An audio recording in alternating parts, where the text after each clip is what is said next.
Hello friends, నేను రాజుగారు. పవన్ కళ్యాణ్ గారు వివిధ సభలలో చాలాసార్లు అధికార పార్టీ 2019 నుంచి 2024 వరకు ఉన్న ఆంధ్రప్రదేశ్ గవర్నమెంట్పై కంప్లైంట్లు రైట్ చేశారు. కొన్ని ఆరోపణలు చేశారు పవన్ కళ్యాణ్ గారు. ఆ ఆరోపణలు చేసిన సమయంలో చాలామంది వాటిని పవన్ కళ్యాణ్ గారు ప్రజల్ని తప్పుదోవ పట్టించే కామెంట్లు చేస్తున్నారు అనే విధంగా వైఎస్ఆర్సీపీ వాళ్ళు పవన్ కళ్యాణ్ గారిపై ఎదురుదాడి దిగడం మనం చూసాం. ముఖ్యంగా వాలంటీర్ల విషయంలో వాలంటీర్లు ప్రజల యొక్క సమాచారాన్ని వైఎస్ఆర్సీపీ అధిష్టానానికి పంపిస్తున్నారు. వీళ్ళు ఈ సమాచారం అంతా హైదరాబాద్లోని నానక్రామ్గూడలో ఉన్న ఒక కంపెనీకి ఈ సమాచారాన్ని అంతా చేరవేస్తున్నారు అనే విధంగా పవన్ కళ్యాణ్ గారు ఆ రోజున వారాహి సభలో కామెంట్ చేయడం జరిగింది. ముఖ్యంగా వాలంటీర్లు కొద్దిమంది అమ్మాయిల మిస్సింగ్ కేసులో కూడా ఉన్నారనేది పవన్ కళ్యాణ్ గారు ఆ రోజు చేసిన ఆరోపణ.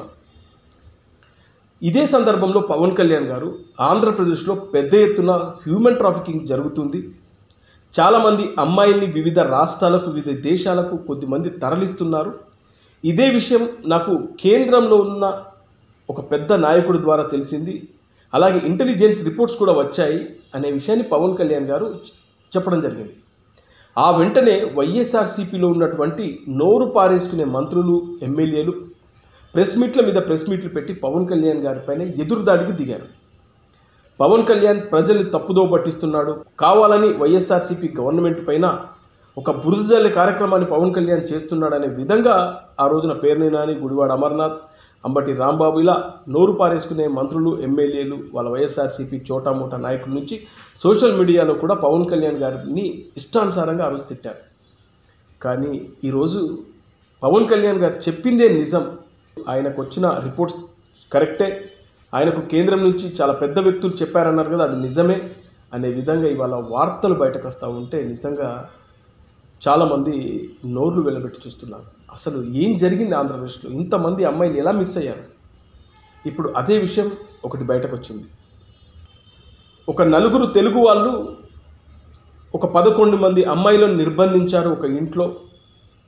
వాళ్ళు అపస్మారక స్థితిలో ఉన్నారు. ఈ విషయం తెలిసి పోలీసులు వాళ్ళను బయటకు తీసుకొచ్చారు, ఈ నలుగురిని అరెస్ట్ చేశారనే విధంగా ఇవాళ వార్తలు బయటకు వస్తూ ఉంటే, ఇవే కాకుండా ఇండియా నుంచి దాదాపు 100కు పైగా అమ్మాయిలను ట్రాప్ చేసి అమెరికాకు తీసుకొచ్చారు. ఇప్పుడు వాళ్ళంతా ఎక్కడున్నారు ఏంటనే దానిపైన సమాచారం సేకరిస్తున్నట్లుగా అమెరికా పోలీసులు వెల్లడించడం జరిగింది. ఇవాళ దేశవ్యాప్తంగా ఇది పెద్ద సంచలనం. అందులో నలుగురు తెలుగు వాళ్ళు ఉండడం మరో పెద్ద సంచలనం. మరి పవన్ కళ్యాణ్ గారు ఎలాంటి ఆధారాలు లేకుండా ఆ రోజున మాట్లాడారా? కాదు కదా. అదేవిధంగా మొన్నటికి మొన్న ఒక ప్రాబ్లాన్ని పవన్ కళ్యాణ్ గారు సాల్వ్ చేశారు.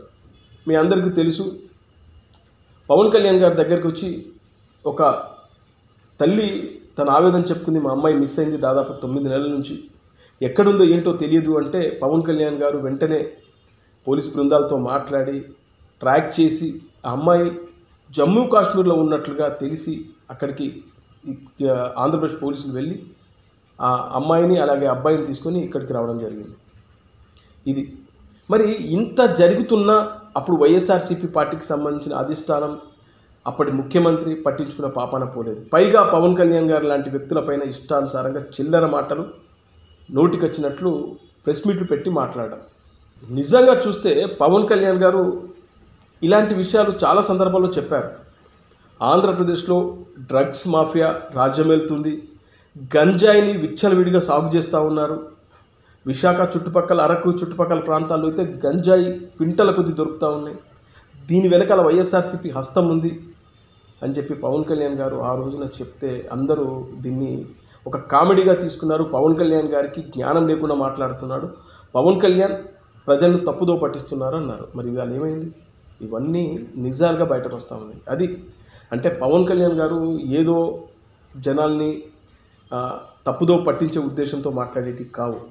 ఆయన వాస్తవాలు తెలుసుకొనే మాట్లాడతారు. ఏదో నోరుందని ఇష్టానుసారంగా ఏదో జనాల్ని మభ్యపెట్టాలి, జనాల్ని అంటే అప్పటి ప్రభుత్వం పైన నిందలేసి జనాల్ని మన వైపు తిప్పుకోవాలనే ఉద్దేశం ఆయనకు ఎక్కడ ఉండదు.